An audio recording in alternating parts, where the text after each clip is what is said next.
তাহলে আমাদের যেমন পড়াশোনা করতে কি লাগে, মোটিভেশন লাগে না?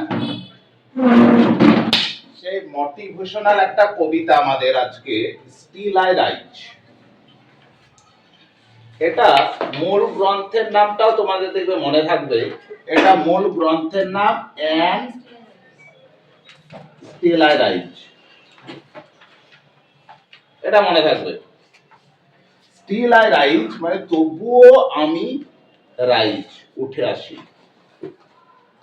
এটা পাবলিশড হয়েছিল 1978। জন্মগ্রহণ করেছিল 1928 আর মৃত্যু গ্রহণ করছে 2024। তার আসল নাম হচ্ছে মার্গারেট অ্যানি জনসন, মায়া অ্যাঞ্জেলো। এই মায়া অ্যাঞ্জেলোর জীবনটা কিন্তু খুবই দুঃখের। মানে কি রকম, ওর ব্যাকগ্রাউন্ডটা একটু বলি। মানে যখন তার 3 বছর বয়স, তখন তার বাবা মার ডিভোর্স হয়ে যায়। এটা তো যা হলো হলো। যখন তার 7 বছর বয়স, তখন তাকে তার মায়ের বয়ফ্রেন্ড ওকে 7 বছর বয়সে ব্রুটালি মলেস্টেড করা হয়, মানে রেপ করা হয়। দিয়ে মানে সে কি করলো, এটা কিন্তু ওর মামাদেরকে বলে দেয়। দিয়ে তার মামারা তখন করলো কি, তার ওই মায়ের মানে বয়ফ্রেন্ডকে মেরে দেয়। এবার তখন ওর নিজেকে তখন ভাবতে লাগলো, আমার জন্যই মনে হয় ওর বয়ফ্রেন্ডটা মায়ের মারা গেছে। নিজেকে দায়ী করতে লাগলো। দিয়ে 6 বছর সে মিউট হয়ে গেছিল, নির্বাক হয়ে গেছিল, কারোর সঙ্গে কোনো কথা বলেনি। আর তার বৈবাহিক জীবনও কিন্তু খুব একটা সুখের ছিল না। তার জন্য বলছে, দেখো স্টিল আই রাইজ মানে বুঝতে পারছো, তবুও মানে জীবনে এত দুঃখ কষ্ট, তবুও উঠে এসেছে। 3 বার বিয়ে হয়েছিল। সে যে কাব্যগ্রন্থ অটোবায়োগ্রাফি গুলো যেগুলো লিখেছিল, তার মধ্যে সব থেকে বেস্ট হচ্ছে এটা, I know why the caged bird শ্যাং।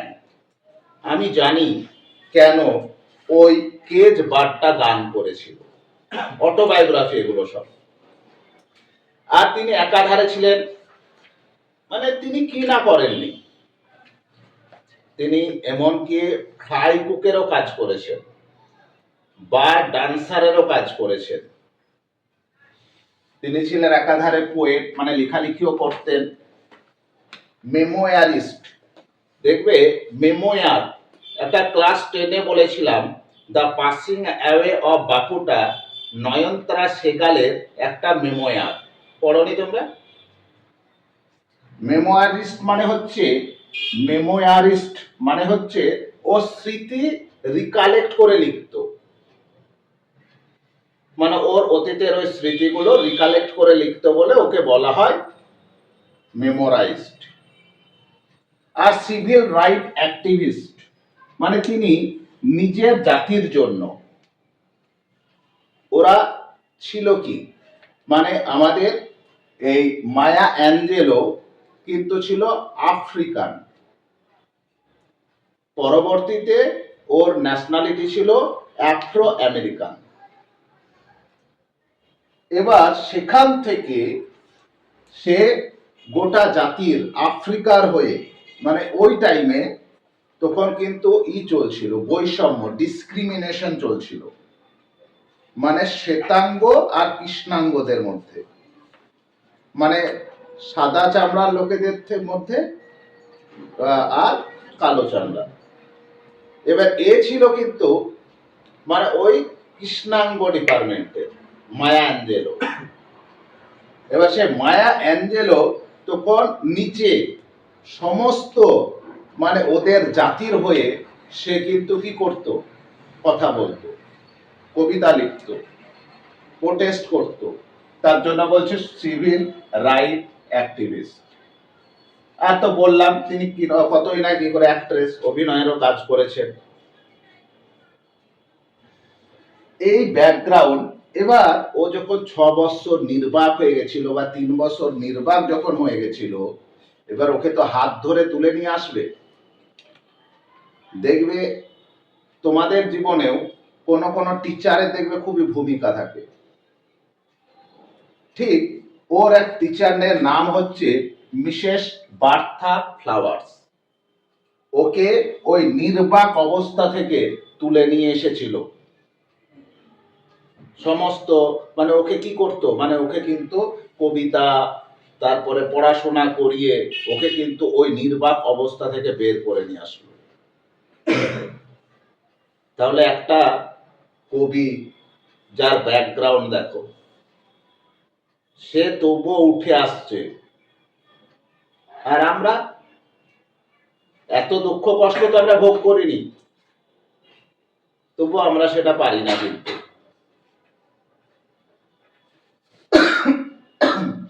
দেখো এবার কবিতায় চলে গেলাম, ব্যাকগ্রাউন্ড ক্লিয়ার হয়ে গেল।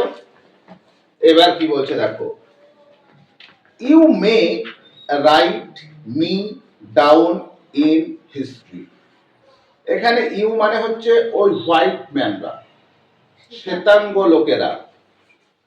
তাহলে বলছে তোমরা মে পারো, রাইট লিখতে, মি আমাকে, ডাউন মানে ডাউন করে লিখতে পারো, ইন দা হিস্ট্রি মানে ইতিহাসে। কি হয়, ইতিহাস কারা লিখে? মানে যারা পিছিয়ে পড়া জাতিরা ইতিহাস লিখবে, তাদের ইতিহাস কেউ পড়বেই না। তার জন্য বলছে তখন তো আমেরিকানে বুঝতে পারছো শ্বেতাঙ্গদের রাজ, তারা হিস্ট্রি লিখতো। আমরাও দেখবে হিস্ট্রিতে পেয়েছি যে আফ্রিকান মানে হচ্ছে বর্বর, নিচু। এবার তখন হতো কি, ওই শ্বেতাঙ্গরা ওই কৃষ্ণাঙ্গদের স্লেভ হিসাবে কাজ করাতো। মানে ওরা কিন্তু উঁচু পোস্ট পাবে না, ওরা বর্বর, এই জাতি ওই জাতি, নিচু চোখে দেখা। তারপরে ফিজিক্যালি ধরো কি করতো, মলেস্টেড করতো, মানে ওদের কোনো ভ্যালুই ছিল না। তার জন্য বলছে মি মানে এখানে সমগ্র ওই জাতিটাকে বোঝাচ্ছে। মায়া অ্যাঞ্জেলো বলছে তোমরা আমাকে ইতিহাসে বা আমাদের ইতিহাসে ছোট করে লিখতে পারো, তুচ্ছ করে লিখতে পারো। ডাউন মানে আমাদেরকে ডাউন করতে পারো। তোমরা তোমরা ইতিহাসে আমাদের ডাউন করে তোমরা লিখতে পারো। উইথ ইওর বিটার, তোমাদের তিক্ত, টুইস্টেড, বিকৃত লাইজ, মিথ্যা কথার দ্বারা। তোমরা তোমাদের তিক্ত মানে দেখা গেল এমন এমন ভাষা লিখতো, সহ্য করার মতো নয়। তার জন্য বলছে তিক্ত, টুইস্টেড, বিকৃত, মিথ্যা কথার দ্বারা তোমরা আমাকে লিখতে পারো। বিকৃত, তিক্ত, মিথ্যা কথার দ্বারা আমাদের তোমরা ইতিহাসে লিখতে পারো। ইউ মে ট্রোড, ট্রোড মানে হচ্ছে ওয়াক ওভার, মানে মারিয়ে দেওয়া। তোমরা আমাকে মারিয়ে দিতে পারো, ইন দা ভেরি ডার্ক, ওই নোংরার মধ্যে। ওই নোংরার মধ্যে তোমরা আমাদের মারিয়ে দিয়ে চলে যেতে পারো, পদদলিত করে দিতে পারো। বাট স্টিল, তবুও, লাইক ডাস্ট মানে ধুলোর মতো, আইল রাইজ আমি উঠে দাঁড়াবো। তোমরা ইতিহাসে আমাদের ছোট করে লিখতে পারো, তিক্ত, বিকৃত, মিথ্যার দ্বারা আমাদের মারিয়ে দিতে পারো ধুলোতে, তবুও ধুলোর মতো আমরা উঠে আসব। এখানে একটা বিবলিক্যাল অ্যালিউশন কাজ করছে। বিবলিক্যাল অ্যালিউশন মানে হচ্ছে যেগুলো একটু ধর্মীয় অ্যাটাচ থাকে। মানে বাইবেলে বলা আছে যে মানুষ ধুলো দিয়ে শুরু হয়, আবার ধুলোতেই মিশে যায়, চিতায় সব শেষ। বাইবেলের কিন্তু এটা। তাহলে ফার্স্ট স্ট্যান্ডা কারো কোনো জায়গায় অসুবিধা? তোমরা ইতিহাসে আমাদের ছোট করে লিখতে পারো, বিকৃত মিথ্যা কথার দ্বারা আমাকে বা আমাদেরকে মানে ধুলোয় পদদলিত করতে পারো, পদপিষ্ট করে দিতে পারো, তবুও আমরা আমি ধুলোর মতো বা আমরা ধুলোর মতো উঠে আসব। তার জন্য বলছে still I rise. Does my sassiness upset you? আমার উদ্ধত আপনাদের বা তোমাদের আপসেট করছে? ও তো বলছে এরকম পদদলিত করছে, তবুও তো উঠে আসছে। আমার যে উদ্ধত ভাব যে আমি উঠে আসছি, তোমাদের মুখের উপর কথা বলছি, এটা কি তোমাদেরকে আপসেট করছে? এটা কি তোমাদেরকে দুঃখ দিচ্ছে? তোমাদেরকে হতাশ করছে? তাই জিজ্ঞেস করছে। Why are you beset with gloom? কেন তোমরা বলছে বিষণ্ণতায় আচ্ছন্ন হয়ে রয়েছে? প্রশ্ন করছে কাদেরকে? শ্বেতাঙ্গদের। তাহলে বিসেট মানে হচ্ছে আচ্ছন্ন থাকা, আবিষ্ট থাকা, গ্লুম মানে হচ্ছে বিষণ্ণ। তাহলে বলছে কেন তোমরা ওই বিষণ্ণতায় নিজেকে আবিষ্ট করছো, আচ্ছন্ন হয়ে রয়েছে? তোমরা তোমরা ভয় পাচ্ছ আমার এই শ্বাসিনেস দেখে, আমার এই উদ্ধত দেখে? কজ মানে বিকজের শর্ট ফর্ম হচ্ছে কজ। কজ আই ওয়াক আমি হাঁটি, লাইক কিরকম ভাবে, I have got oil wells মানে বলছে আর আমি ভাবি কিরকম ভাবে জানো, আমার বাড়িতে মানে তেলের খড়ি আছে, এরকম ভাবে আমি হাঁটি। এখানে উপহাস করছে। কি করি আবার তেলের খনিটা কোথায় আছে? Pumping in my living room. আমার বসবাসের ঘরে একটা তেলের খনি আছে, পাম্প করি আর বিক্রি করি। ওই রকম হাব ভাব আমার নেই, কিন্তু বলছে মানে আমার অ্যাটিটিউডটাই হচ্ছে এরকম। মানে আগেকার যুগে বা আমেরিকায় যাদের তেলের খনি, তারা কিন্তু বিশাল বড় লোক। ওটা বোঝানোর জন্য বলছে আমি ওই রকম ভাবে আমি হাঁটি। তোমরা আমাকে যত ইতিহাসে ছোট করে লিখো না কেন, তবু আমরা উঠে আসব। ধুলো যেমন উঠে আসে, সেরকম আমিও উঠে আসব। দুটো stanza clear? Just like moons and like suns. যেমন এবার নিজেকে তুলনা করছে একটা ন্যাচারাল অবজেক্টের সঙ্গে, যেমন চাঁদ সূর্য with the certainty of tides. যেমন ঢেউ, চাঁদ সূর্য ঢেউয়ের যেমন একটা নিশ্চয়তা রয়েছে, যেমন এটা একটা সত্য ঘটনা, এটাকে কেউ কি করতে পারবে না, মানে নিয়মটা ব্রেক করতে পারবে না। বলছে যেরকম ওটার যতটা সত্যতা রয়েছে, থাকে পল্টই হয়ে গেছে, just like hope springing high, ঠিক সেরকম মানে আশা আমাদের উপরে থাকা উচিত। স্টিল আই রাইজ, তবুও আমি উঠে দাঁড়াবো। থাক না, এটা বাদ দিয়ে অনেক হয়ে গেছে। আবার প্রথম থেকে পড়বো আমি। Just like hope springing high still I rise. বলছে ঠিক সেরকম ভাবে, যেমন চাঁদ সূর্য আর ঢেউ যেমন একটা সত্য ঘটনা, ঠিক সেরকম ভাবে আমাদের আশাটাকেও ওই উঁচুতে রাখা উচিত। চাঁদ সূর্য যেমন সত্যি, সেরকম আমরা যতই ছোট হোক না কেন, আমাদের আশা কিন্তু উপরে আছে। স্প্রিং মানে কি? লাফ দিয়ে উপরে ওঠা। তাহলে আমাদের আশাগুলো কিন্তু উপরের দিকে থাকে বা উপরের দিকে উঠে। স্টিল আই রাইজ, তবুও আমি উঠে আসবো। চাঁদ সূর্য যেরকম সত্য ঘটনা, ঠিক সেরকম আমিও উঠে আসবো ওদের। Clear? Did you want to see me broken? এবার প্রশ্ন করছে আবার ওদেরকে, তোমরা কি চাও আমাকে ব্রোকেন হয়ে গেছে। তোমরা কি চাও আমরা ভেঙে পড়ি? তোমরা কি চাও আমি ভেঙে পড়ি? তাই বলছে বোট ডাউন লোয়ার্ড আইজ, যে আমরা মানে বোট ডাউন মানে মাথা নত করে থাকবো, আর কি চোখ নামিয়ে থাকবো, এটা চাও তোমরা? শোল্ডার্স ফলিং ডাউন লাইক টিয়ার ড্রপস, এবং চোখের জল যেমন গাল বেয়ে নিচের দিকে নেমে আসে, ঠিক সেরকম কি আমরা শোল্ডারটা ডাউন করে থাকবো? শোল্ডার এরকম করে না, এরকম করে থাকবো? মাথা নত করলে তো এরকম হয়ে যাবে। তোমরা কি এইটা চাও আমাদের কাছ থেকে? নো, হবে না। কি করবো আমি?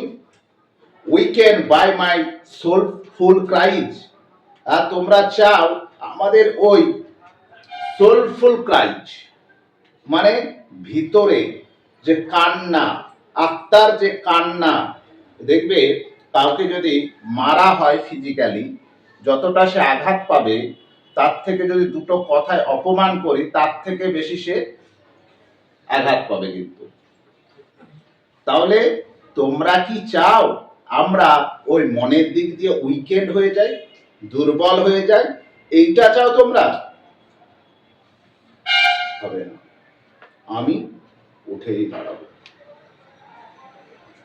ডাজ মাই হটিনেস অফেন্ড ইউ, আমার এই উদ্ধত কি তোমাদেরকে অফেন্ড করছে, তোমাদেরকে আঘাত করছে?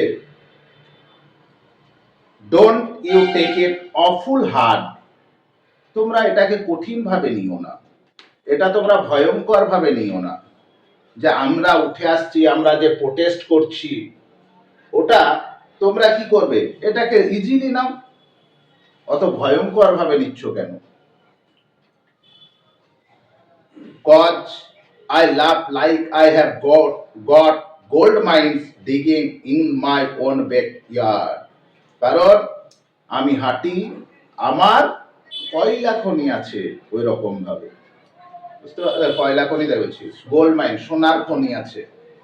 বলছে আমি এমন ভাবে চলি, আমার ব্যাকগ্রাউন্ড এত খারাপ, আমরাকে দেখতে পারো না তোমরা, মানে কি ওখানে অপমানিত, পদদলিত, তবুও আমি এটা ভাবি না। আমি হাঁটি, আমার বাড়িতে কয়লা খনি আছে, কয়লা খনিটা আছে কোথায়? বলছে আবার ওই ব্যাকইয়ার্ডে, পিছনের উঠানে আছে, মানে ধরো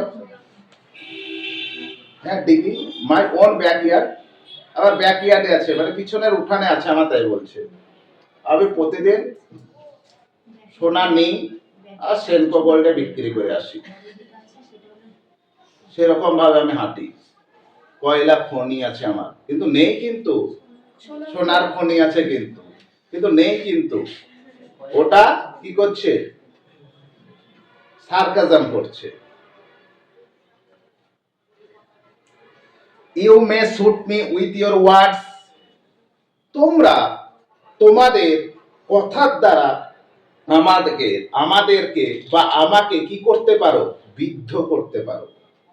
কথার দ্বারা তোমরা আমাদেরকে বিদ্ধ করতে পারো, অপমান করতে পারো, শুট করতে পারো। শুট মানে কথার দ্বারা তো শুট হয় না, মেরে ফেলা হয় না, বিদ্ধ করতে পারো।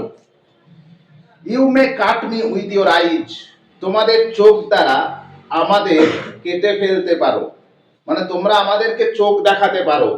বলে না একবার চোখে খেয়ে নিয়ে এত বড় বড় করে চোখটা তাকাচ্ছে, ওই রকম করতে পারো। You may kill me with your hatefulness, তোমাদের ঘৃণা থেকেও আমাদের বা আমাকে কি করতে পারো? মেরে ফেলতে পারো। তোমরা ঘৃণা করো, এত ঘৃণা করো, এত ঘৃণা করো, but still like air I will rise, তবুও বাতাস যেমন উঠে আসে না, সেরকম আমরা উঠে আসবো। খুব সহজ একটা কবিতা। দেখো তোমরা এত কিছু পেয়েও কিছুই করতে পারো না, আর সে একটা একেবারে পদদলিত, সেখান থেকে কি হয়েছে? কবি, তার কথা আমরা পড়ছি আজকে।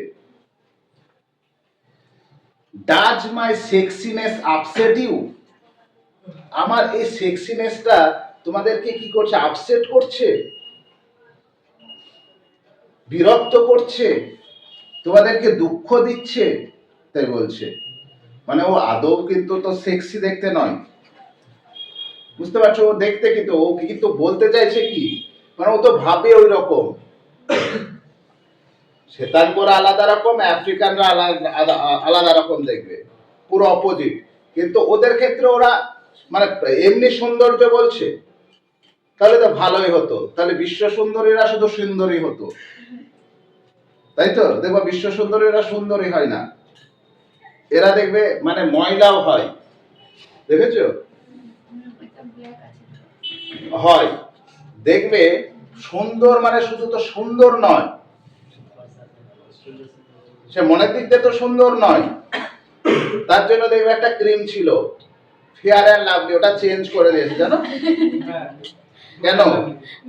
এর জন্য করেছে চেঞ্জটা, মানে জনস্বার্থতাও করেছিল, মামলা করেছিল। না, ওটা এইরকম হয়েছে। ফেয়ার মানে কি? সুন্দর। সুন্দর মানে কি হতে হবে? সব দিক দিয়ে সুন্দর হতে হবে। তোমার গায়ের রংটা সুন্দরকে সুন্দর বলে না, ফেয়ার সমান লাভলি নয়। তার জন্য এটা গ্লো অ্যান্ড লাভলি করেছে, মানে ওটা অন্যায় যে ওই মাখলে এসে ফেয়ার হয়ে যাবে। শুধু দেখা গেল এমনি মুখটা মনে হয় পরিষ্কার হতে পারে, কিন্তু মনটা তো পরিষ্কার হবে না, হবে? বা তুমি যদি দেখা গেল এবার হ্যান্ডিক্যাপ, ফেয়ার অ্যান্ড লাভলি মেখে তুমি পারফেক্ট হবে? হবে না। তার জন্য এটা চেঞ্জ করা হয়েছে। তার জন্য বলছে আমার এই সেক্সিনেস তোমাদেরকে আপসেট করছে, তাই বলছে আমার এই সুন্দর চেহারা তোমাদেরকে আপসেট করছে, ভয় লাগছে তোমাদের, তাই বলছে। Does it come as a surprise? তোমরা এটাকে অবাক করে নিচ্ছ কেন? তোমরা এটা অবাক হয়ে যাচ্ছ কেন আমার সেক্সিনেস দেখে?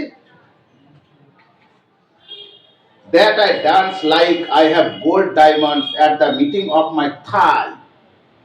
আমার থাইয়ের নিচে মানে মিটিং এ, কেন্দ্রস্থলে মনে হচ্ছে আমি এমন ভাবে ডান্স করি যে আমার থাইয়ের নিচে কি আছে? ডায়মন্ড আছে, হীরা আছে, এরকম ভাবে আমি ডান্স করি। এবার এটাও হতে পারে। এবার থাই, পকেট, পকেটে হীরা যদি থাকে তাহলে থাইয়ের কাছে থাকছে না, এটাও হতে পারে। তাহলে আমি ওই রকম ভাবে করছি। আমার সেক্সিনেস দেখে তোমরা আপসেট হও না।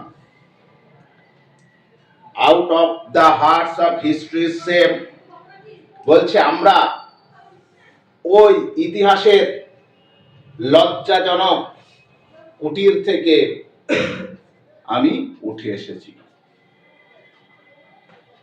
ইতিহাসের লজ্জাজনক কুটির মানে বুঝতে পারছো? ইতিহাসে তো লেখা আছে কি, যে আফ্রিকানরা হবে বর্বর, ওরা হবে দেখতে কুৎসিত, ওরা ম্যানার জানে না।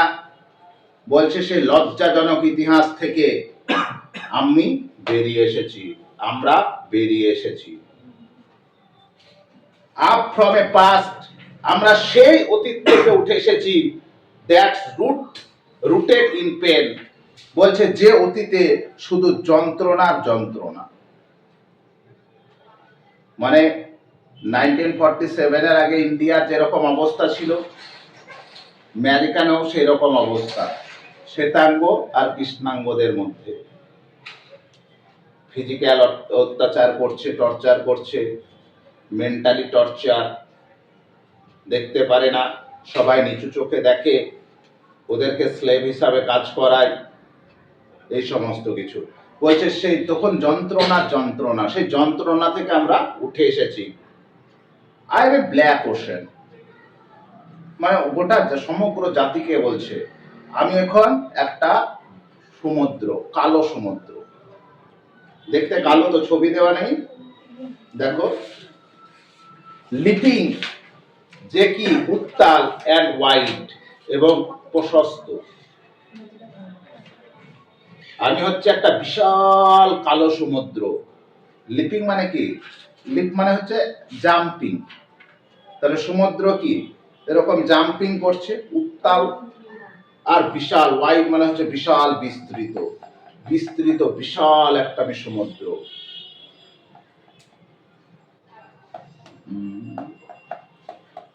Wailing and swelling I bear in the tide, ওই টাইড মানে কি জোয়ার, ওই জোয়ারে আমি সেই ওয়েলিং অ্যান্ড সোয়েলিং, জোয়ার ভাটায় কি হয় এরকম ভাবে উঠে যায়, যতটা ততটা আবার নেমে যায়, আবার উঠে যায় আবার নেমে যায়, এইটাকে বলছে ওয়েলিং অ্যান্ড সোয়েলিং। বলছে ওয়েলিং অ্যান্ড সোয়েলিংটা মানে যে মানে ওয়েলিং মানে এটা বলতে চাইছে, বুঝতে পারছো, মানে দুঃখ কষ্ট, সেই দুঃখ কষ্টটা বলছে আমি সহ্য করে এসেছি। অনেক চড়াই উতরাই পথ সে পেয়েছিলাম না সে পাসিং বাপুতে, অনেক চড়াই উতরাই পথ আমরা অতিক্রম করে এসেছি, এটা বলছে Maya Angelou. Ups and down. Bear মানে সহ্য করা। Leaving behind nights of terror and fear, আমরা কি করেছি ওই রাত্রিগুলো, আতঙ্কের ওই রাত্রিগুলো পিছনে ফেলে, ভয়ের ওই রাত্রিগুলো পিছনে ফেলে আই রাইজ, আমি উঠে এসেছি। আমাদের সে ভয়ঙ্কর রাত্রিগুলো, মানে এমনকি রাত্রিতেও ওরা কিন্তু আতঙ্কে থাকতো শ্বেতাঙ্গদের অত্যাচারে। বলছে সে আতঙ্কিত রাত্রিগুলো, সে ভয়ের রাত্রিগুলো পিছনে ফেলে আমি উঠে এসেছি। এটা দেখে কি তোমাদের ভয় লাগছে? ইনটু এ ডে ব্রেক, কোথায় উঠে এসেছি? একটা দিবালকে। ডে ব্রেক মানে দিনের শুরুতে, মানে মর্নিং এ। আমরা এবার একটু মর্নিং এ পৌঁছেছি। দ্যাটস ওয়ান্ডারাসলি ক্লিয়ার, যে মর্নিংটা একবারে চমৎকার ভাবে কি ক্লিয়ার, স্পষ্ট। আই রাইজ, আমি উঠে এসেছি। ব্রিঙ্গিং দ্য গিফট, সেই উপহারগুলো নিয়ে, দ্যাট মাই অ্যানসেস্টরস, যেটা আমার পূর্বপুরুষেরা গেভ, আমাকে দিয়েছিল। ওদের পূর্বপুরুষরা কি করেছে, এরকম পদদলিত হয়ে এসেছে, তাই তো? সেই পূর্বপুরুষরা এত অন্যায় অত্যাচার সহ্য করেছিল, তবুও কি ওদের স্বপ্ন ছিল না একদিন আমরাও রাজ করব? এটা কতদিন সহ্য করতে হবে? যেমন ভারতবর্ষ স্বাধীন পেয়েছে ব্রিটিশ শাসনাধীন থেকে, ওরাও তো ভেবেছিল ওদের আশাটা। তাই বলছে ওই উপহারগুলো নিয়ে এসেছিলাম যেগুলো আমার অ্যানসেস্টাররা, আমাদের পূর্বপুরুষেরা আমাকে দিয়েছিল। কি দিয়েছিল? ওই হোপ, সেই আশা যে কোনো একদিন আমরা জয় করব। আই অ্যাম দ্য ড্রিম, আমি হচ্ছি সেই স্বপ্ন। And the hope of the slave, সেই দাসেদের আশা। কোন দাসেদের? পূর্বপুরুষদের। ওরা দাসত্ব করত, ওরা স্বপ্ন দেখত, ওরা আশা করত কোনো একদিন আমরা কিন্তু উঠে আসবই। সেই আশাটা নিয়েই আমি কিন্তু উঠে এসেছি। এতে তোমরা ভয় পাচ্ছ কেন? এতে তোমরা সারপ্রাইজ হয়ে যাচ্ছ কেন? I rise, I rise, I rise, আমি উঠে এসেছি, আমি উঠি, আমি উঠি। এত বাধা বিঘ্নতার মধ্য থেকেও আমি উঠে এসেছি। তাহলে আমরা যত ডালি হই না কেন, আমরা উঠে আসতে পারবো যদি এই রকম মোটিভেশন যদি আমরা পাই। এটা কিন্তু নিজের মধ্যে রাখতে হবে মোটিভেশনটা, যে কেউ আমাকে দেবে সেটা নয়, কিন্তু তোমাকে নিজে থেকেই পেজ করতে হবে। কেননা 3 বছর বয়সে যদি মা বাবাকে হারায়, তাহলে কি হবে সে ছেলেটা? তবুও একজন মানে নিজেকে এমন একজন বানিয়েছিল নিজেকে, যে আমেরিকানে ও কি হতো, পদদলিত হতো, লাঞ্ছিত হতো, বার ড্যান্স ফ্রাই কুকার হিসাবে কাজ করেছিল। সে একদিন আমেরিকার মুদ্রায় নাম তুলেছিল, মানে ছবি তুলেছিল। যেমন আমাদের নেই গান্ধীজি, ওই রকম ওর মুদ্রায় ওর নাম উঠেছিল। তাহলে ভাবো, মানে তোমার মধ্যে যদি উইলিং পাওয়ার থাকে, উইল পাওয়ার যদি থাকে, তোমার কাছে কোনো কিছুই মানে কঠিন মনে হবে না। সবকিছু তুমি কি করতে পারবে? জয় করতে পারবে। সেটা নিজেকে হতে হবে। কিন্তু তুমি যদি নিজেকে পারো তাহলেই উন্নতি করতে পারবে। আর তোমাদের যদি বাড়িতে পুশ করতে হয় পড়ার জন্য, মা বলছে পড়ো, ভাই বলছে পড়ো, বোন বলছে পড়ো, এইটা যদি বলতে হয় তাহলে তোমাদের উন্নতি হবে না।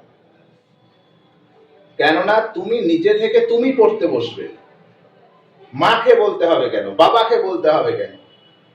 তুমি তাহলে বাবা বা মা যদি বলে পড়ো তাহলে সে পড়া তো লাভ নেই। কবিতাটা এই কারণের জন্যই দিয়েছে তোমাদের জন্য। মাই লাস্ট দ্যাট ইজ থেকে মানে ইজি না এটা? তাহলে এই হচ্ছে স্টিল আই রাইজ। তোমরাও আজ থেকে প্রতিজ্ঞা করে নাও, স্টিল আই রাইজ। এতটুকু কবিতাটা।